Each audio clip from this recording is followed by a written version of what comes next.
ನಮಸ್ಕಾರ. ಇಂದಿನ ನಮ್ಮ ವಿಶೇಷ ಚರ್ಚೆಗೆ ಎಲ್ಲರಿಗೂ ಸ್ವಾಗತ. ನಮಸ್ಕಾರ. ಇವತ್ತು ನಾವೊಂದು ಆಮ್, ಒಂದು ನಿರ್ದಿಷ್ಟ ಕನ್ನಡ ಲೇಖನದ ಆಳಕ್ಕೆ ಇಳಿಯುತ್ತಿದ್ದೇವೆ. ಇದು ಸಂಧ್ಯಾವಂದನೆಯ ಅಂತರಂಗ ಗಾಯತ್ರಿ ಸುಧಾ ಸೌರಭ ಅಂತ ಒಂದು ದೊಡ್ಡ ಬುಕ್ ಇದೆಯಲ್ಲ, ಅದರದ್ದೇ ಒಂದು ಭಾಗ.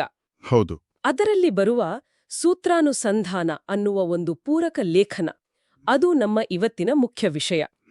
ಇದರ ಲೇಖಕರು ವಿಜಯೇಂದ್ರ ರಾಮನಾಥ ಭಟ್ ಅವರು. ಹೌದು, ವಿಜಯೇಂದ್ರ ಭಟ್ರು. ನಮ್ಗೆಲ್ಲ ಅಂದ್ರೆ ಹೆಚ್ಚಡಿ ಗೊತ್ತಿರೋ ಗಾಯತ್ರಿ ಮಂತ್ರ ಇದೆಯಲ್ಲ, ಅದು ಮತ್ತು ಹಿಂದೂ ತತ್ವಶಾಸ್ತ್ರದ ಒಂದು ಮುಖ್ಯ ಗ್ರಂಥ ಅಂದ್ರೆ ಬ್ರಹ್ಮಸೂತ್ರಗಳು. ಆಧಾರ ಸ್ತಂಭಗಳಲ್ಲೊಂದು. ಹೌದು, ಆಧಾರ ಸ್ತಂಭ.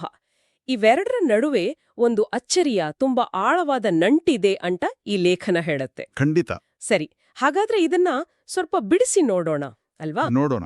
ಇವತ್ತಿನ ನಮ್ಮ ಗುರಿ ಏನು ಅಂದ್ರೆ, ಈ ಲೇಖನದ ಸಹಾಯದಿಂದ ಗಾಯತ್ರಿ ಮಂತ್ರ ಮತ್ತು ಬ್ರಹ್ಮಸೂತ್ರಗಳ ನಡುವಿನ ಈ ಸಂಕೀರ್ಣವಾದ ಆದ್ರೆ ತುಂಬಾನೇ ಕುತೂಹಲಕಾರಿ ಸಂಬಂಧವನ್ನ ಅರ್ಥ ಮಾಡಿಕೊಳ್ಳುವುದು. ಹೌದು, ತುಂಬಾನೇ ಸ್ವಾರಸ್ಯವಾದ ವಿಷಯ ಇದು ನೋಡಿ.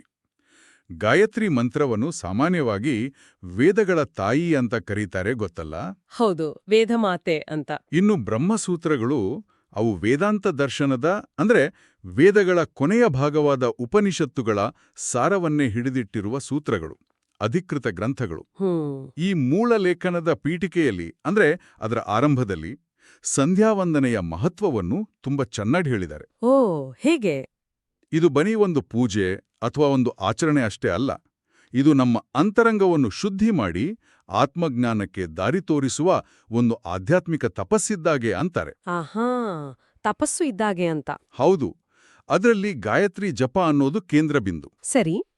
ಲೇಖಕರು ಒತ್ತಿ ಹೇಳೋದೇನೆಂದ್ರೆ, ಬರೀ ಮಂತ್ರ ಹೇಳೋದಕ್ಕಿಂತ ಅದರ ಅರ್ಥವನ್ನು ತಿಳಿದುಕೊಂಡು ಅಂದ್ರೆ ಅನುಸಂಧಾನಪೂರ್ವಕವಾಗಿ ಜಪ ಮಾಡಿದ್ರೆ ಅದರ ಫಲ ಬಹಳ ಹೆಚ್ಚು ಅಂತ. ಓ, ಹಾಗಾದ್ರೆ ಅರ್ಥ ತಿಳಿದು ಮಾಡುವುದರ ಮೇಲೇನೆ ಹೆಚ್ಚು ಒತ್ತಿದೆ.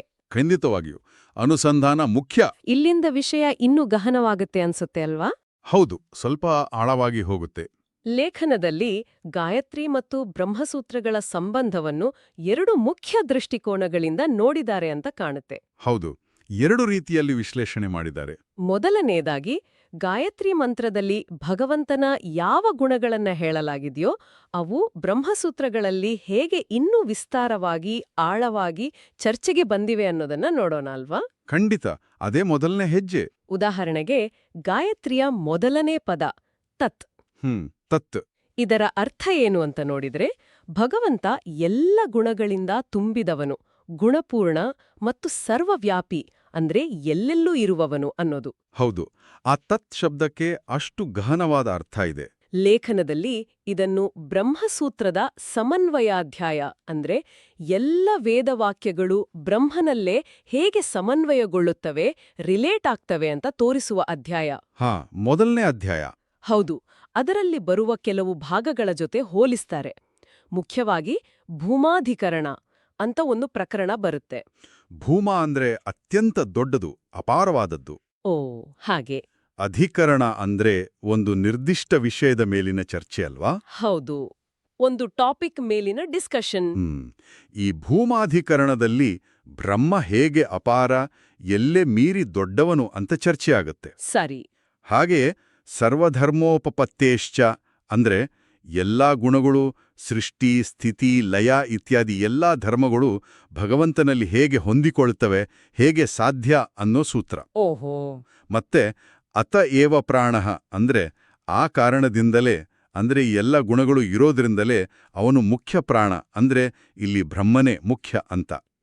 ಮತ್ತು ಅಸಂಭವಾಧಿಕರಣ ಅಂತ ಇನ್ನೊಂದು ಬರುತ್ತೆ. ಅಂದ್ರೆ ಜೀವ ಬ್ರಹ್ಮನಾಗಲು ಸಾಧ್ಯವಿಲ್ಲ, ಅಸಂಭವ ಅಂತ ಹೇಳೋ ಪ್ರಕರಣ. ಈ ಥರದ ಸೂತ್ರಗಳು ಮತ್ತು ಚರ್ಚೆಗಳ ಮೂಲಕ ಭಗವಂತ ದೇಶ, ಕಾಲ, ಗುಣಗಳಿಂದ ಎಲ್ಲೆಲ್ಲೂ ಹೇಗೆ ವ್ಯಾಪಿಸಿದ್ದಾನೆ, ಹೇಗೆ ಗುಣಪೂರ್ಣನಾಗಿದ್ದಾನೆ ಅನ್ನೋದನ್ನ ಬ್ರಹ್ಮಸೂತ್ರಗಳು ಸಾಬೀತು ಮಾಡುತ್ತವೆ ಅಂತ ಲೇಖನ ಚೆನ್ನಾಗಿ ತೋರಿಸುತ್ತೆ. ಅಬ್ಬಾ, ಅಂದ್ರೆ ತತ್ ಅನ್ನೋ ಒಂದೇ ಪದದ ಹಿಂದೆ ಇಷ್ಟೆಲ್ಲ ತತ್ವ ಅಡಗಿದೆ ಅಂತಾಯ್ತು.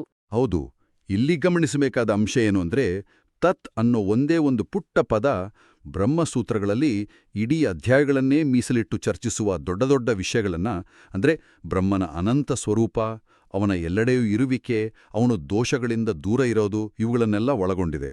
ಹೌದು. ಸೂತ್ರಗಳು ಇದಕ್ಕೆ ತಾರ್ಕಿಕವಾದ ಆಧಾರ, ಶ್ರುತಿಗಳ ಬೆಂಬಲ ಎಲ್ಲವನ್ನೂ ಒದಗಿಸ್ತವೆ. ಗಾಯತ್ರಿ ಮಂತ್ರದಲ್ಲಿ ಅದು ಒಂದು ಬೀಜದ ರೂಪದಲ್ಲಿ ಅಡಗಿದೆ ಅಂತ ಹೇಳ್ಬೋದು. ಬೀಜರೂಪದಲ್ಲಿ. ಹೌದು. ತತ್ ಅಂದ್ರೆ ಅವನು ಅಥವಾ ಅದು ಅಂತ ಸರಳವಾಗಿ ಹೇಳ್ಬೋದು. ಆದರೆ ತಾತ್ವಿಕವಾಗಿ ಅದು ಪ್ರಸಿದ್ಧನಾದ, ಎಲ್ಲೆಡೆ ಇರುವ ಗುಣಪೂರ್ಣನಾದ ಪರಮಾತ್ಮ ಅನ್ನೋ ಅರ್ಥಕ್ಕೆ ಹೋಗುತ್ತೆ. ಸೂತ್ರಗಳು ಆ ಪ್ರಸಿದ್ಧಿ, ಗುಣಪೂರ್ಣತ್ವ ಹೇಗೆ ಅಂತ ವಿಸ್ತಾರವಾಗಿ ವಿಶ್ಲೇಷಣೆ ಮಾಡ್ತವೆ. ದೇಶದಿಂದ, ಕಾಲದಿಂದ, ಗುಣಗಳಿಂದ ಅವನು ಹೇಗೆ ಎಲ್ಲವನ್ನೂ ಮೀರಿದಾನೆ, ಎಲ್ಲದರಲ್ಲೂ ಇದ್ದಾನೆ ಅಂತ ಸ್ಥಾಪಿಸ್ತವೆ. ಇದು ನಿಜಕ್ಕೂ ಆಶ್ಚರ್ಯಕರ ಅಲ್ವಾ? ಒಂದು ಪದದಲ್ಲಿ ಇಷ್ಟೊಂದರ್ಥ. ಖಂಡಿತ ಆಶ್ಚರ್ಯಕರ. ನಿಜಕ್ಕೂ ಆಳವಾದ ವಿಚಾರ. ಇನ್ನು ಮುಂದಿನ ಪದ ಸವಿತುಹು. ಸವಿತುಹು. ಇದರ ಅರ್ಥ ಸೃಷ್ಟಿಕರ್ತ ಅಂತ ಸಾಮಾನ್ಯವಾಗಿ ಹೇಳ್ತಾರೆ. ಅಂದ್ರೆ ಭಗವಂತನೇ ಈ ಜಗತ್ತಿನ ಸೃಷ್ಟಿ, ಸ್ಥಿತಿ, ಲಯ, ನಿಯಮನ ಈ ಎಲ್ಲದಕ್ಕೂ ಅಂದ್ರೆ ಸ್ವತಂತ್ರ ಕಾರಣ ಅನ್ನೋದನ್ನ ಈ ಪದ ಸೂಚಿಸುತ್ತೆ ಅಲ್ವಾ? ಹೌದು. ಸವಿತೃ ಅಂದ್ರೆ ಸೃಷ್ಟಿಕರ್ತ, ಪ್ರೇರಕ ಅಂತ ಅರ್ಥ. ಇದನ್ನು ಬ್ರಹ್ಮಸೂತ್ರದ ಬಹುಶಃ ಅತ್ಯಂತ ಪ್ರಸಿದ್ಧವಾದ ಸೂತ್ರ ಜನ್ಮಾದ್ಯಸ್ಯ ಯತಃ ಜೊತೆ ನೇರವಾಗಿ ಜೋಡಿಸಲಾಗಿದೆ ಅಂತ ಲೇಖನದಲ್ಲಿ ಹೇಳಿದ್ದಾರೆ. ಹೌದು, ಅದು 2ನೇ ಸೂತ್ರ, ಬಹಳ ಮುಖ್ಯವಾದ ಸೂತ್ರ. ಈ ಸೂತ್ರ ಏನ್ ಹೇಳುತ್ತೆ ಅಂದ್ರೆ, ಯಾವುದರಿಂದ ಈ ಜಗತ್ತಿನ ಹುಟ್ಟು, ಇರುವು, ನಾಶ ಎಲ್ಲ ಆಗುತ್ತದೋ ಅದೇ ಬ್ರಹ್ಮ ಅಂತ. ಇದು ಬ್ರಹ್ಮಸೂತ್ರದ ಆರಂಭದಲ್ಲೇ ಬರುವ ಬ್ರಹ್ಮನ ಲಕ್ಷಣವನ್ನು ಹೇಳುವ ಸೂತ್ರ. ಹೌದು, ಬ್ರಹ್ಮ ಲಕ್ಷಣ ಸೂತ್ರ ಅದು. ಅಷ್ಟೇ ಅಲ್ಲ, ಬ್ರಹ್ಮಸೂತ್ರಗಳು ಬೇರೆ ದರ್ಶನಗಳು ಅಂದ್ರೆ ಸಾಂಖ್ಯರು ಹೇಳುವ ಪ್ರಕೃತಿಯೇ ಸೃಷ್ಟಿಗೆ ಕಾರಣ ಅನ್ನೋ ವಾದ, ಅಥವಾ ವೈಶೇಷಿಕರು ಹೇಳುವ ಪರಮಾಣುಗಳೇ ಕಾರಣ ಅನ್ನೋ ವಾದ, ಇವುಗಳನ್ನೆಲ್ಲ ಕ್ರಮವಾಗಿ ಪರಿಶೀಲಿಸ್ತವೆ. ಹೌದು, ಅವುಗಳನ್ನು ಎಕ್ಸಾಮಿನ್ ಮಾಡ್ತವೆ. ಹೌದು, ಅವು ಯಾಕೆ ಸರಿಯಿಲ್ಲ ಅಂತ ಖಂಡಿಸ್ತವೆ. 2ನೇ ಅಧ್ಯಾಯದ 2ನೇ ಪಾದದಲ್ಲಿ ಈ ವಿಷಯಗಳ ಚರ್ಚೆ ತುಂಬಾ ವಿವರವಾಗಿ ಬರುತ್ತೆ. ಓ, ಅಲ್ಲಿ ಬರುತ್ತಾ? ಹೌದು. ಅದೆಲ್ಲವನ್ನೂ ಮಾಡಿ ಕೊನೆಗೆ ಚೇತನಾದ, ಸರ್ವಜ್ಞನಾದ ಭಗವಂತನೇ ಈ ಜಗತ್ತಿನ ಸೃಷ್ಟಿಗೆ ಮೂಲ ಕಾರಣ ಅಂತ ದೃಢವಾಗಿ ಸ್ಥಾಪಿಸ್ತವೆ. ಲೇಖನವು ಇದನ್ನು ಉಲ್ಲೇಖಿಸುತ್ತಾ ಸವಿತುಃ ಪದದಲ್ಲಿ ಅಡಗಿರುವ ಸೃಷ್ಟಿಕರ್ತೃತ್ವ ಅನ್ನೋ ಅಂಶಕ್ಕೆ ಬ್ರಹ್ಮಸೂತ್ರಗಳು ಹೇಗೆ ತಾತ್ವಿಕ ಮತ್ತು ತಾರ್ಕಿಕ ರಕ್ಷಣೆಯನ್ನು ಒದಗಿಸ್ತವೆ ಅಂತ ತೋರಿಸ್ಕೊಡುತ್ತೆ. ಇಲ್ಲಿ ಸೃಷ್ಟಿ ಅಂದ್ರೆ ಬರೀ ಹುಟ್ಟಿಸೋದಷ್ಟೇ ಅಲ್ಲ ಅನ್ರಲ್ಲ? ಖಂಡಿತ ಇಲ್ಲ. ಇಲ್ಲಿ ಸೃಷ್ಟಿ ಅಂದ್ರೆ ಬರೀ ಕ್ರಿಯೇಷನ್ ಅಲ್ಲ, ಜಗತ್ತಿನ 8 ಸ್ಥಿತಿಗಳು ಅಂತ ಹೇಳ್ತಾರೆ. ಸೃಷ್ಟಿ, ಹುಟ್ಟಿಸೋದು, ಸ್ಥಿತಿ, ಕಾಪಾಡೋದು, ಸಂಹಾರ, ನಾಶ ಮಾಡೋದು, ನಿಯಮನ, ನಿಯಂತ್ರಿಸೋದು, ಜ್ಞಾನ, ತಿಳುವಳಿಕೆ ಕೊಡೋದು, ಅಜ್ಞಾನ, ಮರೆಸೋದು, ಬಂಧ, ಸಂಸಾರದಲ್ಲಿ ಸಿಲುಕಿಸೋದು, ಮತ್ತು ಮೋಕ್ಷ, ಬಿಡುಗಡೆ ನೀಡುವುದು. 8 ಅಬ್ಬಾ. ಹೌದು, ಈ 8ಕ್ಕೂ ಅವನೇ ಸ್ವತಂತ್ರ ಕಾರಣ ಅಂತ ಸೂತ್ರಗಳು ವಿವರಿಸ್ತವೆ. ಸವಿತುಃ ಪದ ಇಷ್ಟೆಲ್ಲ ಅರ್ಥವನ್ನು ತನ್ನೊಳಗೆ ಇಟ್ಕೊಂಡಿದೆ. ವಾವ್, 8 ಕೆಲ್ಸಗಳ ಕರ್ತೃ. ಇದು ಅದ್ಭುತವಾಗಿದೆ. ಇನ್ನು ಧೀಮಹಿ ಅನ್ನೋ ಪದ. ಧೀಮಹಿ. ಇದರರ್ಥ ಧ್ಯಾನಿಸೋಣ ಅಥವಾ ಚೆನ್ನಾಗಿ ಚಿಂತಿಸೋಣ ಅಂತ. ಲೇಖನದಲ್ಲಿ ಹೇಳೋ ಹಾಗೆ ಬ್ರಹ್ಮಸೂತ್ರಗಳ 3ನೇ ಅಧ್ಯಾಯ, ಅದರಲ್ಲೂ ವಿಶೇಷವಾಗಿ ಅದರ 3ನೇ ಪಾದ ಮುಖ್ಯವಾಗಿ ಉಪಾಸನೆ ಅಥವಾ ಧ್ಯಾನದ ಬಗ್ಗೆಯೇ ವಿವರವಾಗಿ ಹೇಳುತ್ತೆ ಅಂತ. ಖಂಡಿತ. ಆ 3ನೇ ಅಧ್ಯಾಯದ 3ನೇ ಪಾದಕ್ಕೆ ಉಪಾಸನಾ ಪಾದ ಅಂತಲೇ ಹೆಸರು. ಓ, ಹಾಗೇನಾ? ಹೌದು. ಈ ಭಾಗದಲ್ಲಿ ಬೇರೆ ಬೇರೆಯ ರೀತಿಯ ಧ್ಯಾನಗಳು, ಅವುಗಳನ್ನ ಹೇಗೆ ಮಾಡಬೇಕು, ಯಾವ ಫಲ ಸಿಗುತ್ತೆ, ಧ್ಯಾನದಲ್ಲಿ ಮುಖ್ಯವಾಗಿ ಚಿಂತಿಸಬೇಕಾದ್ದು ಏನು, ಈ ಎಲ್ಲ ವಿಷಯಗಳು ವಿಸ್ತಾರವಾಗಿ ಬರ್ತವೆ. ಅಂದ್ರೆ ಧ್ಯಾನದ ಬಗ್ಗೆ ಡೀಟೇಲ್ ಆಗಿ ಹೇಳುತ್ತೆ. ಹೌದು. ಕೆಲವು ಸೂತ್ರಗಳು, ಉದಾಹರಣೆಗೆ 3-3-15, 4-1-3, 4-1-8 ಅಂತ ಸಂಖ್ಯೆಗಳು ಬರ್ತವೆ. ಆದರೆ ಅವುಗಳ ಸಾರಾಂಶ ಮುಖ್ಯ. ಅವು ಏನ್ ಹೇಳ್ತವೆ ಅಂದ್ರೆ, ಭಗವಂತನ ಅನಂತ ಕಲ್ಯಾಣ ಗುಣಗಳನ್ನು ನಿರಂತರವಾಗಿ ಶ್ರದ್ಧೆಯಿಂದ ಧ್ಯಾನ ಮಾಡುವುದೇ ಅವನನ್ನು ಸಾಕ್ಷಾತ್ಕರಿಸಿಕೊಳ್ಳಲು, ಅಂದ್ರೆ ನೇರವಾಗಿ ಅನುಭವಿಸಲು ಇರುವ ದಾರಿ ಅಂತ. ಧೀಮರಿ ಪದದಲ್ಲಿ ಬರುವ ಧ್ಯಾನಕ್ಕೆ ಇಷ್ಟು ಮಹತ್ವವನ್ನು, ಇಷ್ಟು ವಿವರಣೆಯನ್ನು ಸೂತ್ರಗಳು ಕೊಡುತ್ತವೆ. ಅಂದ್ರೆ ಗಾಯತ್ರಿ ಮಂತ್ರ ಬರೀ ಸ್ತುತಿಯಲ್ಲ, ಅದು ಧ್ಯಾನಕ್ಕೂ ಕರೆ ಕೊಡುತ್ತೆ. ಮತ್ತು ಆ ಧ್ಯಾನ ಹೇಗಿರಬೇಕು ಅನ್ನೋದರ ಮಾರ್ಗದರ್ಶನ ಸೂತ್ರಗಳಲ್ಲಿದೆ ಅಲ್ವಾ? ಅದೇ ಖಂಡಿತವಾಗಿ. ಹಾಗಾದ್ರೆ ಮೊದಲನೇ ದೃಷ್ಟಿಕೋನದಲ್ಲಿ ಗಾಯತ್ರಿಯ ಒಂದೊಂದು ಪದವು ಬ್ರಹ್ಮಸೂತ್ರಗಳಲ್ಲಿ ವಿಸ್ತಾರವಾಗಿ ಚರ್ಚೆಯಾಗಿರುವ ದೊಡ್ಡ ದೊಡ್ಡ ತಾತ್ವಿಕ ವಿಷಯಗಳ ಸಾರಾಂಶವನ್ನು ಹಿಡಿದಿಟ್ಟಿದೆ ಅಂತ ಅರ್ಥವಾಯಿತು.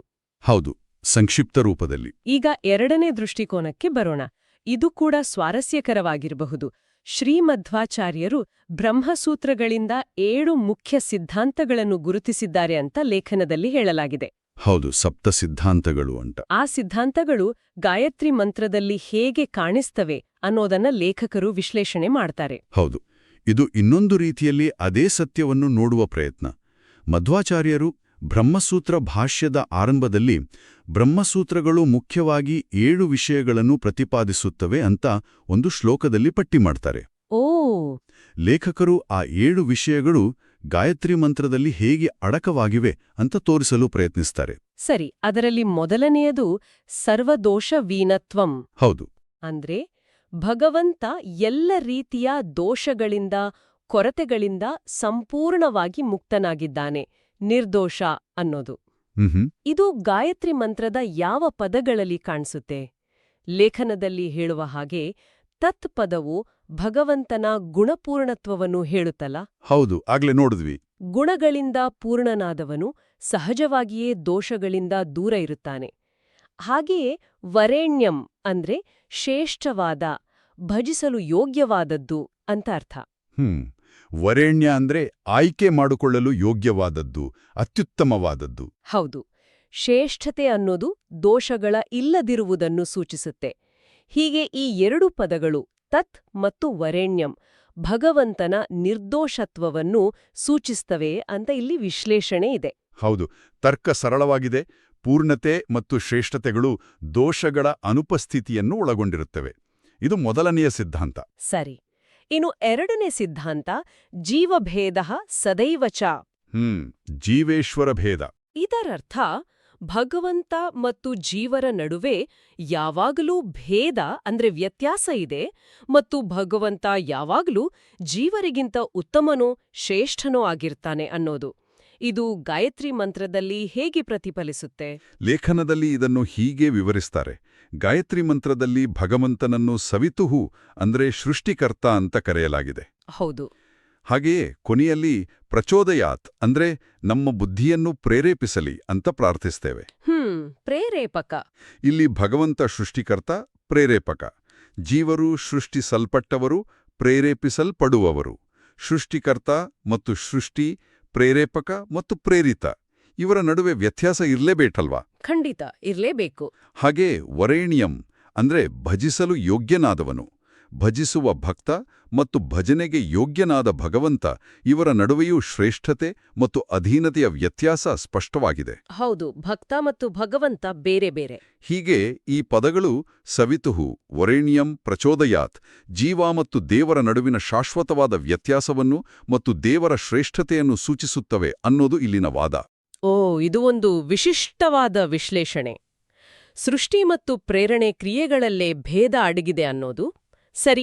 ಇನ್ನು ಮುಂದಿನದು ಮುಕ್ತಿದಾತ ಹರಿಹಿ. ಮೂರನೇದು ಅಂದ್ರೆ ಹರಿಯೇ, ಭಗವಂತನೇ ಮುಕ್ತಿಯನ್ನು ಕೊಡುವವನು ಅನ್ನೋ ಸಿದ್ಧಾಂತ. ಇದು ಗಾಯತ್ರಿಯಲ್ಲಿ ಹೇಗೆ ಕಾಣುತ್ತೆ? ಗಾಯತ್ರಿಯಲ್ಲಿ ದೇವಸ್ಯ ಅನ್ನೋ ಪದ ಬರುತ್ತೆ. ತತ್ಸವಿತುರ್ವರೇಣ್ಯಂ ಭರ್ಗೋ ದೇವಸ್ಯ ಧೀಮಹಿ. ಹೌದು, ದೇವಸ್ಯ. ದೇವ ಅಂದ್ರೆ ಸಾಮಾನ್ಯವಾಗಿ ದೇವ್ರು ಅಂತ ಅರ್ಥ ಮಾಡಿಕೊಳ್ತೇವೆ. ಆದರೆ ದಿವ್ ಅಥವಾ ದಿವು ಅನ್ನೋ ಧಾತುವಿಗೆ ಕ್ರೀಡಿಸು, ಆನಂದಿಸು, ಹೊಳಿ, ಆನಂದ ನೀಡು ಅನ್ನೋ ಅರ್ಥಗಳೂ ಇವೆ. ಓ, ಹಾಗಾ? ಹೌದು. ಹಾಗಾಗಿ ದೇವಸ್ಯ ಅಂದ್ರೆ ಆನಂದ ಸ್ವರೂಪನಾದ, ಆನಂದವನ್ನು ಕೊಡುವವನಾದ ಅಂತ ಅರ್ಥ ಮಾಡಬಹುದು. ಸರಿ. ಮುಕ್ತಿ ಅಂದ್ರೆ ಏನು? ಪರಮಾನಂದದ ಸ್ಥಿತಿ ಅಲ್ವಾ? ಹೌದು, ಪರಮಾನಂದ. ಹಾಗಾಗಿ ಆನಂದ ಕೊಡುವವನೇ ಮುಕ್ತಿಯನ್ನು ಕೊಡುವವನು ಅಂತ ಸೂಚಿತವಾಗುತ್ತೆ. ಆಹಾ. ಇನ್ನು ಧೀಮಹಿ ಅಂದ್ರೆ ಧ್ಯಾನಿಸೋಣ ಅಂತ ಆಗ್ಲೇ ನೋಡಿದ್ವಿ. ಧ್ಯಾನ ಅನ್ನೋದು ಭಕ್ತಿಯ ಒಂದು ರೂಪ. ಭಕ್ತಿಯಿಂದಲೇ ಭಗವಂತನ ಕೃಪೆ ಸಿಗೋದು, ಆ ಕೃಪೆಯಿಂದಲೇ ಮುಕ್ತಿ ಸಾಧ್ಯ ಅನ್ನೋದು ವೇದಾಂತದ ಒಂದು ಮುಖ್ಯ ತಿಳುವಳಿಕೆ. ಭರ್ಗಃ ಅನ್ನೋ ಪದಕ್ಕೆ ತೇಜಸ್ಸು ಅನ್ನೋ ಸಾಮಾನ್ಯ ಅರ್ಥದ ಜೊತೆಗೆ ಅವಿದ್ಯೆಯನ್ನು ನಾಶ ಮಾಡುವ ಶಕ್ತಿ ಅಥವಾ ಭಗವಂತನ ಕೃಪಾಶಕ್ತಿ ಅನ್ನೋ ಅರ್ಥವನ್ನೂ ಕೆಲವರು ವ್ಯಾಖ್ಯಾನಕಾರರು ಹೇಳ್ತಾರೆ. ಭರ್ಗಃ ಅಂದ್ರೆ ಕೃಪಾಶಕ್ತಿ ಅಂತ ಕೂಡ ಅರ್ಥ ಇದೆಯಾ? ಹೌದು, ಆ ರೀತಿಯ ಅರ್ಥಗಳು ಇವೆ. ಹೀಗೆ ನೋಡಿದಾಗ ಭಕ್ತಿ, ಧೀಮಹಿ, ಭಗವಂತನ ಕೃಪೆ, ಭರ್ಗಃ, ಮೂಲಕ ಸಿಗುವ ಮುಕ್ತಿ, ದೇವಸ್ಯ, ಈ ಎಲ್ಲ ಅಂಶಗಳು ಗಾಯತ್ರಿಯಲ್ಲಿವೆ ಅಂತ ಲೇಖನ ಪ್ರತಿಪಾದಿಸುತ್ತೆ. ಅಂದ್ರೆ ಭಕ್ತಿ, ಕೃಪೆ ಮತ್ತು ಮುಕ್ತಿ ಇವುಗಳ ನಡುವಿನ ಸಂಬಂಧವು ಗಾಯತ್ರಿಯಲ್ಲಿ ಸೂಚಿತವಾಗಿದೆ ಅನ್ನೋದು. ಹೌದು. ಹೀಗೆ ಉಳಿದ ಸಿದ್ಧಾಂತಗಳನ್ನು ಒಟ್ಟು 7 ಅಲ್ವಾ? ಹೌದು, ಒಟ್ಟು 7. ಆ ಉಳಿದವುಗಳನ್ನು ಗಾಯತ್ರಿ ಮಂತ್ರದ ಬೇರೆ ಬೇರೆ ಪದಗಳು ಅಥವಾ ಒಟ್ಟಾರೆ ಅರ್ಥದೊಂದಿಗೆ ಲೇಖನದಲ್ಲಿ ಜೋಡಿಸಲಾಗಿದೆ ಅಂತ ಅನ್ಸುತ್ತೆ. ಉದಾಹರಣೆಗೆ, ಭಗವಂತನೇ ಜ್ಞಾನದ ಮೂಲ ಅನ್ನೋದು, ಮುಕ್ತರು ಕೂಡ ಭಗವಂತನ ಅಧೀನರೇ ಅನ್ನೋದು ಇತ್ಯಾದಿ.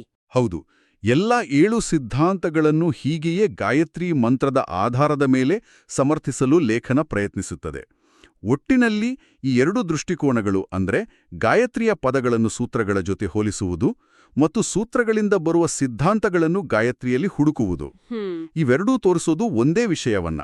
ಗಾಯತ್ರಿ ಮಂತ್ರ ಅನ್ನೋದು ಬರೀ 24 ಅಕ್ಷರಗಳ ಒಂದು ಸಣ್ಣ ಮಂತ್ರದ ಹಾಗೆ ಕಂಡ್ರೂ ಅದು ಬ್ರಹ್ಮಸೂತ್ರಗಳಂತಹ ಆಳವಾದ, ವಿಸ್ತಾರವಾದ ತತ್ವಶಾಸ್ತ್ರ ಗ್ರಂಥಗಳ ಸಾರವನ್ನೇ ತನ್ನೊಳಗೆ ಇಟ್ಟುಕೊಂಡಿದೆ. ಅದಕ್ಕೆ ಇರಬೇಕು ಅದನ್ನು ವೇದಮಾತೆ ಅಂತ ಕರೆದಿರೋದು ಅಲ್ವಾ? ಖಂಡಿತವಾಗಿಯೂ. ಅದು ವೇದಾಂತದ ಬಹುಮುಖ್ಯ ತತ್ವಗಳನ್ನ, ಅಂದ್ರೆ ಭಗವಂತನ ಸ್ವರೂಪ, ಅವನ ಗುಣಗಳು, ಜಗತ್ತಿನ ಸೃಷ್ಟಿ ಮತ್ತು ಅದರ ಹಿಂದಿನ ಶಕ್ತಿ, ಜೀವ ಮತ್ತು ದೇವರ ಸಂಬಂಧ, ಧ್ಯಾನದ ಅವಶ್ಯಕತೆ, ಮುಕ್ತಿಯ ಸ್ವರೂಪ ಮತ್ತು ಅದನ್ನು ಪಡೆಯುವ ದಾರಿ, ಇವೆಲ್ಲವನ್ನೂ ತುಂಬ ಸಂಕ್ಷಿಪ್ತವಾಗಿ ಬೀಜರೂಪದಲ್ಲಿ ಹೇಳುತ್ತೆ. ಲೇಖನದ ಕೊನೆಯಲ್ಲಿ ಹೇಳುವಂತೆ, ಈ ಎಲ್ಲ ಸೂತ್ರಗಳು ಮತ್ತು ಗಾಯತ್ರಿ ಮಂತ್ರ ಇವೆಲ್ಲದರ ಅರ್ಥವನ್ನು ಸರಿಯಾಗಿ ವಿಶ್ಲೇಷಿಸಿದರೆ ಎಲ್ಲವೂ ಕೊನೆಗೆ ನಾರಾಯಣನನ್ನೇ ಅಂದ್ರೆ ಪರಮಾತ್ಮನನ್ನೇ ಮುಖ್ಯ ದೇವತೆಯಾಗಿ ತಿಳಿಯಬೇಕಾದ ಮುಖ್ಯ ವಿಷಯವಾಗಿ ತೋರಿಸುತ್ತವೆ ಅನ್ನೋದು ಸ್ಪಷ್ಟವಾಗುತ್ತೆ ಅಂತ. ಹೌದು, ಪರಮಾತ್ಮ ಪ್ರತಿಪಾದ್ಯತ್ವ ಅನ್ನೋದು ಮುಖ್ಯ ಸಾರಾಂಶ. ಮತ್ತು ಲೇಖನದ ಆರಂಭದಲ್ಲಿ ಹೇಳಿದ ಆ ಅನುಸಂಧಾನದ ವಿಷಯಕ್ಕೆ ಮತ್ತೆ ಬರುವುದಾದರೆ, ಅನುಸಂಧಾನ. ಸಂಧ್ಯಾವಂದನೆ ಅಥವಾ ಗಾಯತ್ರಿ ಜಪ ಮಾಡುವಾಗ ಈ ರೀತಿಯ ಅರ್ಥವನ್ನು ಮನಸ್ಸಿನಲ್ಲಿಟ್ಟುಕೊಂಡು ಚಿಂತನೆ ಮಾಡುತ್ತಾ ಮಾಡಿದರೆ ಅದು ಬರೀ ಒಂದು ಯಾಂತ್ರಿಕ ಕ್ರಿಯೆಯಾಗಿ, ಮೆಕ್ಯಾನಿಕಲ್ ರೆಪಿಟಿಷನ್ ಆಗಿ ಉಳಿಯೋದಿಲ್ಲ. ಹೌದು, ಬರೀ ಉಚ್ಚಾರಣೆ ಆಗಲ್ಲ. ಅದು ಒಂದು ಅರ್ಥಪೂರ್ಣವಾದ, ಚಿಂತನಶೀಲವಾದ ಆಧ್ಯಾತ್ಮಿಕ ಸಾಧನೆಯಾಗಿ ಬದಲಾಗುತ್ತೆ. ಬರೀ ತುಟಿಗಳು ಮಂತ್ರ ಹೇಳೋದಕ್ಕೂ ಮನಸ್ಸು ಅದರ ಆಳವಾದ ಅರ್ಥದಲ್ಲಿ ಮುಳುಗುವುದಕ್ಕೂ ಬಹಳ ವ್ಯತ್ಯಾಸವಿದೆ. ನಿಜ, ಬಹಳ ವ್ಯತ್ಯಾಸ ಇರುತ್ತೆ. ಹಾಗಾದ್ರೆ ಇವತ್ತಿನ ಈ ಚರ್ಚೆಯಿಂದ ನಾವೇನ್ ತಿಳಿಬೋದು? ನನ್ಗನ್ಸಿದ ಮಟ್ಟಿಗೆ ಮುಖ್ಯವಾಗಿ ಈ ಸೂತ್ರಾನುಸಂಧಾನ ಲೇಖನ ನಮ್ಗೆ ತೋರ್ಸ್ಕೊಟ್ಟ ಹಾಗೆ ನಾವು ಬಹುಶಃ ಪ್ರತಿದಿನ ಕೇಳುವ ಅಥವಾ ಹೇಳುವ ಗಾಯತ್ರಿ ಮಂತ್ರ ನೋಡಲು ಸರಳವಾಗಿದ್ರೂ ಅದರ ಹಿಂದೆ ಬ್ರಹ್ಮಸೂತ್ರಗಳಂತಹ ಅತ್ಯಂತ ಗಹನವಾದ, ತಾರ್ಕಿಕವಾದ ತತ್ವಶಾಸ್ತ್ರ ಗ್ರಂಥಗಳ ಹಿನ್ನೆಲೆ ಇದೆ. ಅವುಗಳ ಸಾರವೇ ಇದರಲ್ಲಿದೆ. ಹೌದು, ಇದು ಕೇವಲ ಒಂದು ಪ್ರಾರ್ಥನಾ ಶ್ಲೋಕ ಅಲ್ಲ, ಅದೊಂದು ಪುಟ್ಟ ತಾತ್ವಿಕ ವಿಶ್ವಕೋಶ ಇದ್ದ ಹಾಗೆ ಅಲ್ವಾ? ಖಂಡಿತವಾಗಿಯೂ ತುಂಬಾ ಚೆನ್ನಾಗಿ ಹೇಳಿದ್ರಿ, ತಾತ್ವಿಕ ವಿಶ್ವಕೋಶ ಅಂತ. ಇದು ನಮ್ಗೆಲ್ಲ ಒಂದು ಮುಖ್ಯವಾದ ಪ್ರಶ್ನೆಯನ್ನು ಕೇಳ್ಕೊಳ್ಳುವಂತೆ ಪ್ರೇರೇಪಿಸುತ್ತೆ ಅಂತ ನನ್ಗನ್ಸುತ್ತೆ. ಏನ್ ಪ್ರಶ್ನೆ? ಈ ಲೇಖನದಲ್ಲಿ ವಿವರಿಸಿದ ಹಾಗೆ ಗಾಯತ್ರಿ ಮಂತ್ರಕ್ಕೂ ಬ್ರಹ್ಮಸೂತ್ರಗಳ ಗಹನವಾದ ತತ್ವಗಳಿಗೂ ಇಷ್ಟೊಂದು ಆಳವಾದ ಸಂಬಂಧ ಇದೆ ಅಂತ ತಿಳಿದ ಮೇಲೆ ಸುಮ್ಮನೆ ಯಾಂತ್ರಿಕವಾಗಿ ಮಂತ್ರವನ್ನು ಹೇಳುವುದಕ್ಕೂ ಅದರ ಹಿಂದಿರುವ ಈ ಅಂತರಂಗ ಅಥವಾ ಅನುಸಂಧಾನವನ್ನು, ಅಂದ್ರೆ ಅದರ ತಾತ್ವಿಕ ಅರ್ಥವನ್ನು ತಿಳಿದು ಚಿಂತಿಸುತ್ತಾ ಜಪಿಸುವುದಕ್ಕೂ ಏನು ವ್ಯತ್ಯಾಸ ಆಗಬಹುದು? ಹೌದು, ನಿಜ. ಆ ವ್ಯತ್ಯಾಸ ಏನು? ಈ ತಿಳುವಳಿಕೆ ನಮ್ಮ ದೈನಂದಿನ ಆಧ್ಯಾತ್ಮಿಕ ಅಭ್ಯಾಸಗಳ ಮೇಲೆ, ನಮ್ಮ ಧ್ಯಾನದ ಅನುಭವದ ಮೇಲೆ ಹೇಗೆ ಪರಿಣಾಮ ಬೀರಬಹುದು? ಖಂಡಿತ ಯೋಚಿಸಬೇಕಾದ ವಿಷಯ. ಬಹುಶಃ ಇದರ ಬಗ್ಗೆ ಯೋಚಿಸುವುದೇ ಈ ಜ್ಞಾನವನ್ನು ನಮ್ಮ ಅನುಭವಕ್ಕೆ ತಂದುಕೊಳ್ಳುವ ಮೊದಲ ಹೆಜ್ಜೆ ಆಗಿರಬಹುದು. ಇದೊಂದು ಸ್ವಯಂ ಅನ್ವೇಷಣೆಗೆ, ಸೆಲ್ಫ್ ಎಕ್ಸ್ಪ್ಲೋರೇಷನ್ಗೆ ದಾರಿ ಮಾಡಿಕೊಡಬಹುದು. ಹೌದು, ನಮ್ಮ ಸಾಧನೆಯನ್ನು ಇನ್ನಷ್ಟು ಅರ್ಥಪೂರ್ಣವಾಗಿಸಬಹುದು. ತುಂಬಾ ಧನ್ಯವಾದಗಳು ಇವತ್ತಿನ ಈ ಆಳವಾದ ಚರ್ಚೆಗೆ. ನಿಮಗೂ ಧನ್ಯವಾದಗಳು.